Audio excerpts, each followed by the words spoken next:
अब भी सुलग रही है जंग की चिंगारी, अब भी तोला जा रहा है ताकत का जोर। जंग के बहाने तलाश रहा है दुश्मन। जी हां, जंग के बहाने तलाश रहा है दुश्मन। इस्राइल ईरान में जंग के पुख्ता इशारे। क्या ईरान में अब ऐसे धमाके होने वाले हैं जैसे यमन में हुए हैं? क्या यमन वाला ऑपरेशन ईरान में अंजाम दिया जा सकता है? अगर ऐसा हुआ तो उसके लिए पहले मोसाद का इस्तेमाल किया जाएगा। दुनिया ऐसा ही समझती है, क्योंकि इस्राइल बगैर मोसाद के जंग के मैदान में एक कदम भी आगे नहीं बढ़ता।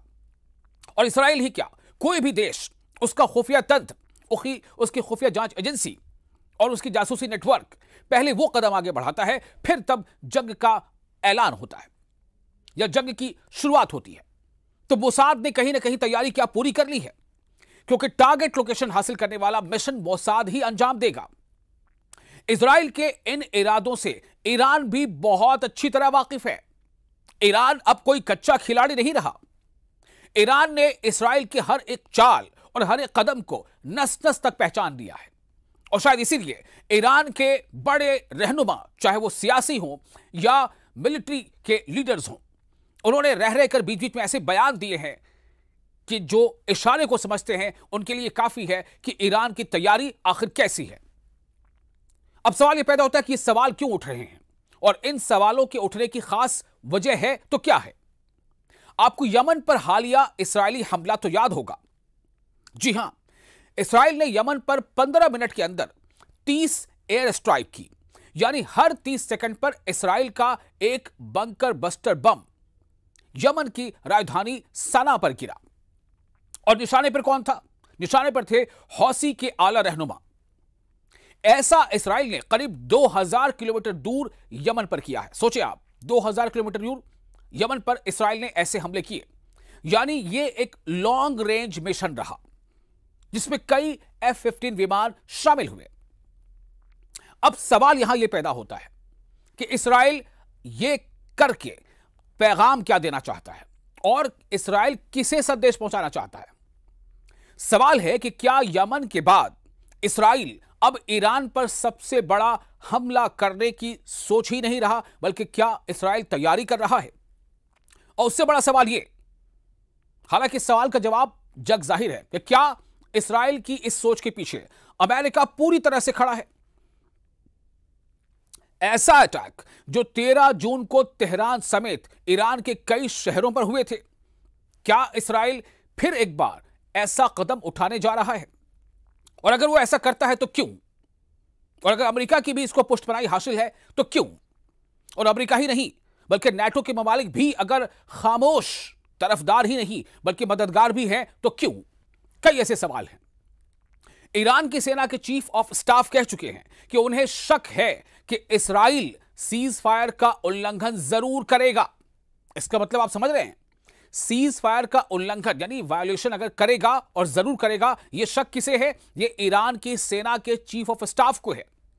और अगर ऐसा होता है, उनका कहना है कि अगर ऐसा होता है कि ईरान अगली बार कई गुना ज्यादा ताकत से ऐसा जवाब देगा कि इस्राइल और उसके साथी हैरान रह जाएंगे।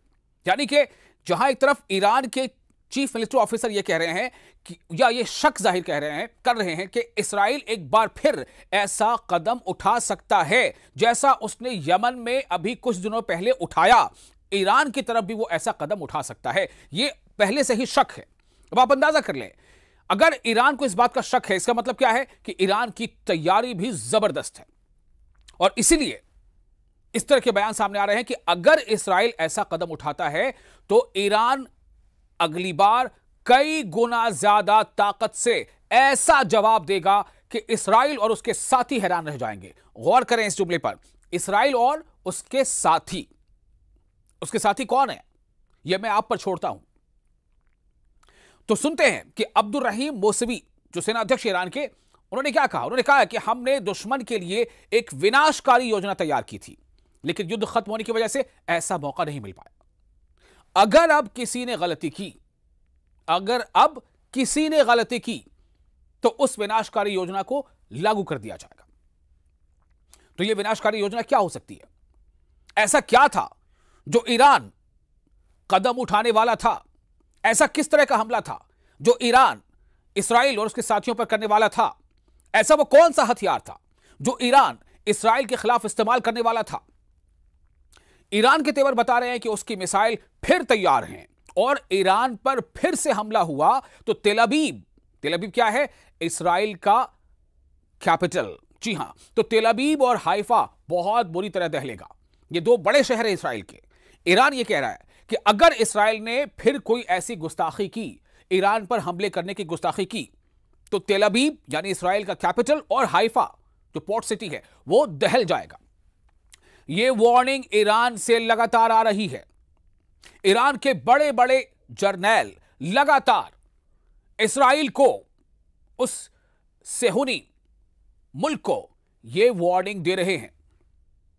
ईरान के मेजर जनरल यहिया रहीम सफवी ने भी कहा है कि जो सर्वोच्च नेता है अली खामनेई के सलाहकार भी हैं, उनका दावा है कि ईरान के पास हजारों मिसाइल और ड्रोन हैं जो खुफिया ठिकानों पर रखे गए हैं और अगर ईरान पर युद्ध हुआ और अगर ईरान पर जंग थोपी गई तो उनको इस्तेमाल किया जाएगा। कह सकते हैं कि यह वार्निंग सीधा अली खामनेई की तरफ से है, ऐसा माना जा सकता है। आयतुल्लाह अली खामनेई की तरफ से यह सीधी वार्निंग है। और क्यों ना हो, पिछली बार जब 12-13 दिनों का जंग का जो नजारा देखा लोगों ने, दुनिया ने देखा, शुरू में इसराइल ने जो बमबारी की, उसके बाद ईरान ने जो अपने मिसाइल से हमले दागे, एक बाद एक मिसाइल के हमले, ऐसे मिसाइल जो शायद दुनिया ने पहली बार देखे हो। सिजील नाम के मिसाइल जिसने आसमान में ड्रैगन की शक्ल इख्तियार की। तो ईरान बार बार यह दावा कर रहा है कि उसने 12 दिन के युद्ध में, 12 दिनों की जंग में अब तक अपनी पूरी ताकत का इस्तेमाल नहीं किया है, ना ही उसने अपनी नौसेना यानी नेवी और IRGC की कुछ फोर्स को तैनात किया। लेकिन ईरान कह रहा है कि अगर दोबारा जंग थोपी गई तो इसका नतीजा इसराइल की संपूर्ण तबाही होगी, मुकम्मल तबाही होगी, मुकम्मल खात्मा होगा, इसराइल का मुकम्मल सफाया होगा। मेजर जनरल यहिया रहीम सफवी का दावा है कि उनका परमाणु कार्यक्रम और मिसाइल टेक्नोलॉजी ईरान के वैज्ञानिकों की मेहनत का नतीजा है और उसे तबाह नहीं किया जा सकता। ईरान ने हजारों मिसाइल और ड्रोन का जो प्रोडक्शन किया है और सभी सुरक्षित जगहों पर रखी गई हैं। क्यों ये बार बार कह रहे हैं? वो इसलिए भी कही जा रही है बात क्योंकि इसराइल ने पिछली बार कई बार ऐसे दावे किए थे अपने हमले से कि हमने मिसाइल का जो जखीरा था वो तबाह कर दिया। तो ये ईरान के फौजी रहनुमा बता रहे हैं कि हमारे पास तमाम हथियार, तमाम मिसाइल सब महफूज ठिकानों पर रखे गए। कुछ रिपोर्ट्स तो ऐसी भी हैं कि कुछ बहुत ही कारगर हथियार या यूं कह लें कि जो अटैकिंग सिस्टम है वो ईरान के बाहर भी कहीं रखे हैं। ऐसी रिपोर्ट्स आई हैं, मैं इसकी पुष्टि अभी नहीं करता। ईरान का दावा है कि उसने अभी तक अपनी सबसे खतरनाक मिसाइलों को इस्तेमाल ही नहीं किया। इसलिए इसराइल और अमेरिका की मीडिया में मोसाद के ऑपरेशन को लेकर जितने भी दावे किए जाएं, जितनी भी बातें कही जाएं, इस लड़ाई का जिक्र तब तक अधूरा रहेगा जब तक ईरान के पलटवार वाली ताकत का जिक्र न किया जाए, उसे समझा न जाए। और सच यही है, हकीकत यही है कि 12-13 दिनों की जो जंग चली थी इसराइल और ईरान के बीच, जिसमें इसराइल ने शुरुआत की थी जंग की, तो उसमें ईरान ने बता दिया था कि वो अकेले अपने दम पर इसराइल, अमेरिका और नेटो देशों को टक्कर दे सकता है। तो क्या वाकई ईरान की तैयारी पहले से कहीं ज्यादा है, पहले से कहीं ज्यादा फुल प्रूफ है? और क्या इसराइल बिना अंदाजा किए दोबारा जंग शुरू करने की गुस्ताखी कर सकता है? क्योंकि इसराइल को पता है कि पिछले जंग के दौरान, 12-13 दिनों के जंग के दौरान ईरान ने किस तरह से तेल अवीव में, हाइफा में और भी अलग अलग शहरों पर कैसी तबाही मचाई थी। मोसाद के हेडक्वार्टर को निशाना बनाया था, एयरपोर्ट्स को निशाना बनाया था, बंदरगाहों को निशाना बनाया था और इसराइली अवाम सायरन से इस तरह से भागती थी, बेचैन हो जाती थी जान बचाने के फिक्र में। तो इसराइल को इस बात का अंदाजा है। तो मतलब साफ है कि दोनों एक दूसरे को बखूबी जान चुके हैं, तोल चुके हैं। उसके बावजूद अगर किसी ने भी कदम पहले उठाया तो जवाब कैसा मिलेगा वो ये बखूबी जानता है।